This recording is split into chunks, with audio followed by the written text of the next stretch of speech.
10:00 na ng umaga. Yung anak ko, kanina ko pa ginigising, hindi pa gising. Aalis nga kami. Pero kami nung kabataan, kapanahunan namin, pag hindi kami agad nagising ng maaga, pag ginigising ng mga magulang namin, binubuhusan ng tubig, sinisigawan. Pero sila okay lang. Siyempre gisingin natin.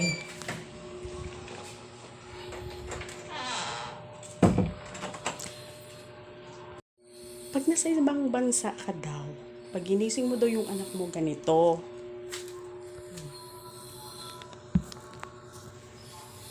Anak, anak, anak, gising na. Alis tayo. Yan. Tara na. Pero, pag dito sa Pilipinas, ganito gumising ang isang nanay.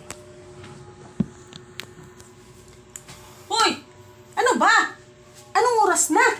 Alis tayo, di ba? Ano ba naman yan? Kanina pa ako gising ng gising eh. 10:00 na. Simula pa ako 8:00, 9:00, gising ng gising. Hindi pa rin magising-gising. Alis nga tayo, di ba? Tapos sasabihin mo na naman, wala akong sinabi na alis tayo. Oh. Ano na? 10:00 na. Pag yan pagising nyo, tulog ulit kayo. Di ba? Oh. Ganyan. Oh. Wala lang. Kahit magayaw-yaw ka, wala. Ano na? Sus Maria naman taon. Ang dami ko nang nagawa. Nakapagluto na ako, nakakain na sila, nakapag-almusal na kami. Ikaw, andyan pa rin. Ano, may bala ka bang umalis o wala? Sus Maria. Oh. Di ba ganyan na sila ngayon mga kabataan? Parang wala lang. Hoy, gumising ka na dyan. Seryoso ako, alis na tayo. Oo, buhusan kita ng tubig eh. Ako dati, tatay ko, si Berting. Pagdating niyang mangingisda, pag tulog ka pa, naabutan kang tulog, malamang buhusan ka ng tubig. Ito ring isa. Kanina ko pa pinapahugas to. Obligasyon niyang hugasan.